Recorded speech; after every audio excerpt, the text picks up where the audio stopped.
Assalamu alaikum dear students and dear viewers.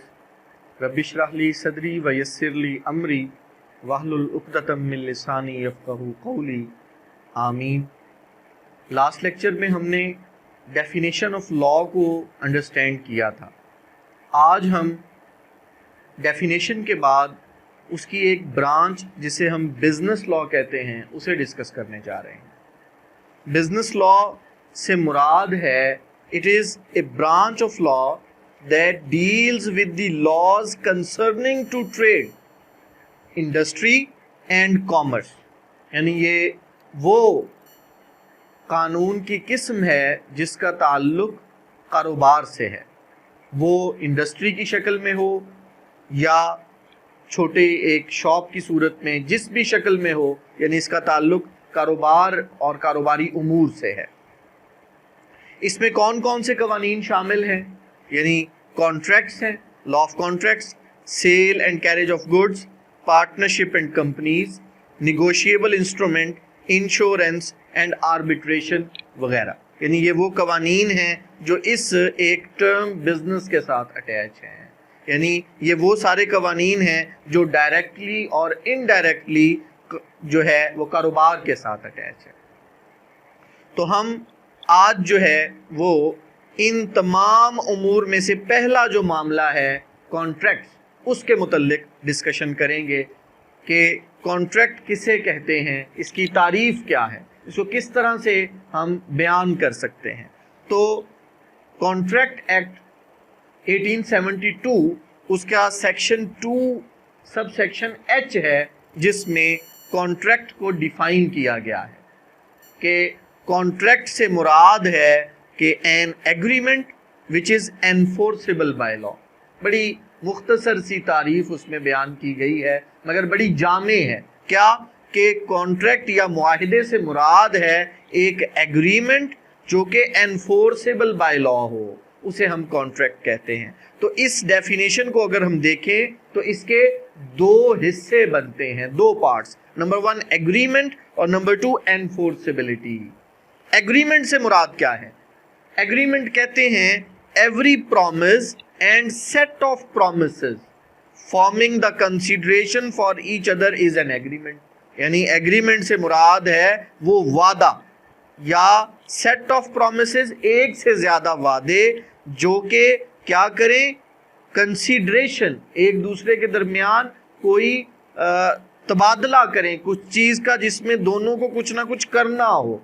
इस तरह के वादे को एग्रीमेंट कहते हैं या मुआहिदा कहते हैं. प्रॉमिस से मुराद क्या है? यानी इसमें अब दो चीजें, एग्रीमेंट को अगर हम देखें तो एग्रीमेंट में भी दो चीजें, एक प्रॉमिस और दूसरा कंसीडरेशन. प्रॉमिस क्या है? प्रॉमिस कहते हैं कि when A proposal is accepted it becomes promise. यानी जब कोई ऑफर कोई करता है, कोई सेलर है वो बायर को ऑफर करेगा, तो अगर बायर सेलर की ऑफर कबूल कर लेगा तो उसके कबूल करने से वो क्या बन जाएगा? प्रॉमिस बन जाएगा. और ये ऑफर एंड एक्सेप्टेंस किसी वजह से होगी, यानी जिसके नतीजे में कुछ ना कुछ दोनों पार्टीज को करना होगा. यानी सेलर और बायर की अगर हम एग्जांपल ले लें तो सेलर अगर ऑफर कर रहा है कि मैं ये एक चीज इतने में बेचना चाहता हूं, तो बायर अगर खरीदना चाहेगा तो उसको उतने पैसे देना होंगे. यानी ये वो मामला है जिसमें दोनों पार्टीज को कुछ ना कुछ समथिंग इन रिटर्न, यानी उसके उस मुआहिदे या उस प्रपोजल की एक्सेप्टेंस के नतीजे में दोनों पार्टीज को कुछ ना कुछ करना पड़ेगा. तो इस तरह का वादा जिसमें दोनों पार्टीज को कुछ ना कुछ करना पड़े उसे हम एग्रीमेंट कहते हैं. और इसी कॉन्ट्रैक्ट का जो दूसरा पार्ट है दैट इज एनफोर्सेबिलिटी. एनफोर्सेबिलिटी से मुराद क्या है कि कॉन्ट्रैक्ट हम उस एग्रीमेंट को कहेंगे, वो प्रॉमिस जो कि दोनों पार्टीज के दरमियान लीगल ऑब्लिगेशन क्रिएट करे. लीगल ऑब्लिगेशन भी हम पिछले लेक्चर में उसे बयान कर चुके हैं कि लीगल ऑब्लिगेशन वो ड्यूटी होती है जो राइट इन पर्सनम के कोरिलेटिव होती है, यानी जो किसी मुआहिदे के नतीजे में कुछ करना पड़ता है. तो अब कहते हैं कि یہ ایگریمنٹ وہ ایگریمنٹ کانٹریکٹ بنے گا جو کیا کرے, کریٹ کرے legal obligation between the parties. یعنی کہ اس میں صرف پرومس ہی نہیں ہوگا ایک دوسرے کے ساتھ کہ کچھ کرنے کا, بلکہ اس میں اس بات کا بھی احساس ہوگا کہ دونوں پارٹیز میں سے اگر کسی نے ان ٹرمز اینڈ کنڈیشنز کی خلاف ورزی کی تو وہ ذمہ دار ٹھہرائے جائیں گے. یعنی اس احساس کے ساتھ کہ اگر ہم نے خلاف ورزی کی تو ہم ذمہ دار ٹھہرائے جائیں گے.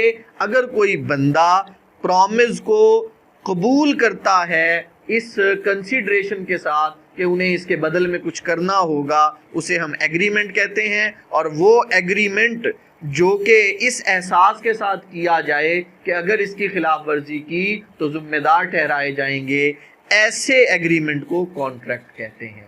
یعنی contract and agreement which is enforceable by law, یعنی وہ وعدہ, وہ پرومس جو کہ اس احساس کے ساتھ کیا جائے کہ جس میں دونوں پارٹیز کو کچھ کرنا ہوگا, دونوں کے رائٹس اینڈ اوبلیگیشنز ہوں گی, اور اگر کسی نے خلاف ورزی کی تو وہ ذمہ دار ٹھہرایا جائے گا اور اسے پھر ریمیڈی دینا پڑے گی. اس احساس کے ساتھ کیا گیا وعدہ جو ہے وہ کانٹریکٹ یا معاہدہ کہتے ہیں. تو میں امید کرتا ہوں ڈیئر ویورز کہ آپ کو بزنس لا کی ڈیفینیشن بھی سمجھ آ گئی ہوگی کہ بزنس لا کہتے کسے ہیں, اور اس کا ایک آسپیکٹ کانٹریکٹ وہ کیا ہے, اس کی ڈیفینیشن کیا ہے, اور اس کے دو اسینشل انگریڈینٹس یا اس کے پارٹس کیا ہیں وہ سمجھ آ گئی ہوگی.